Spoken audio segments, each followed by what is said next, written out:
विधानसभा निवडणुकीसाठी मनसेचा जाहीरनामा आज प्रसिद्ध होणार आहे। मनसे अध्यक्ष राज ठाकरे यामध्ये कोणत्या घोषणा करणार याकडे सगळ्या राज्याचं लक्ष आहे। 2014 सालच्या ब्लू प्रिंट नंतर पहिल्यांदाच 2024ला मनसेचा असा जाहीरनामा समोर येतोय। मुंबईसह इतर मोठ्या शहरांच्या टाउन प्लॅनिंग संदर्भात जाहीरनाम्यामध्ये भर दिला जाण्याची शक्यता आहे। मशिदींवरचे भोंगे, टोलचा मुद्दा याबाबत सुद्धा मोठी घोषणा होऊ शकते। गावखेड्यातील पायाभूत सुविधांसह पर्यावरण, प्रदूषण यासारख्या विषयांवर सुद्धा मोठ्या घोषणा मनसेच्या जाहीरनाम्यामध्ये होऊ शकतात। शिवाय बेरोजगारी, महागाई, महिला सुरक्षा, कायदा आणि सुव्यवस्था या मुद्द्यांवर सुद्धा जाहीरनाम्यामध्ये नेमके कुठले मुद्दे असतील याकडे राजकीय वर्तुळासह सामान्य जनतेचं सुद्धा लक्ष आहे।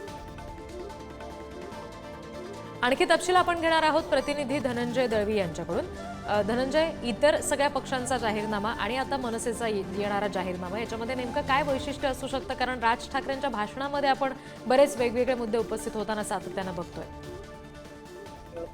आपण जर पाहिलं तर मनसे अध्यक्ष राज ठाकरे हे आज मनसे पक्षाचा जाहीरनामा आज वांद्रे येथील MIG क्लबमध्ये प्रसिद्ध करणार आहे। त्यामध्ये जर महत्त्वाने आपण जर पाहिलं तर मुद्दे जे आहेत त्यामध्ये मराठी हा विषय जो आहे जो ज्यावर राज ठाकरे नेहमीच आपल्या प्रत्येक भाषणात बोलत आलेले मराठीचा मुद्दा असेल, त्याचबरोबर मुंग्यांचा मुद्दा असेल, वाहतूक कोंडी च्या विषयावर यावेळेस राज ठाकरेंनी सगळ्यांचं लक्ष हे त्यांच्या सभेमध्ये वेधलं होतं। त्यामुळे वाहतूक कोंडीचा मुद्दा असेल आणि नेहमीप्रमाणे जसं तुम्ही सुद्धा उल्लेख केला की पर्यावरण या विषयावर नेहमीच राज ठाकरे यांनी महाराष्ट्राबद्दल एक आपलं विजन जे आहे ते मांडलेलं पाहायला मिळालेलं होतं। त्यामुळे या सगळ्या संदर्भात सुद्धा या जाहीरनाम्यामध्ये गोष्टी असण्याची शक्यता आहे। एक नाशिक मॉडेल ज्या बद्दल राज ठाकरे नेहमी बोलतात त्या नाशिक मॉडेल सारखंच मॉडेल जे आहे ते महाराष्ट्रामध्ये किंवा इतर ठिकाणी महाराष्ट्रात कशा प्रकारे ग्रामीण भागात ते केलं जाऊ शकतं या सगळ्या संदर्भात सुद्धा जाहीरनाम्यात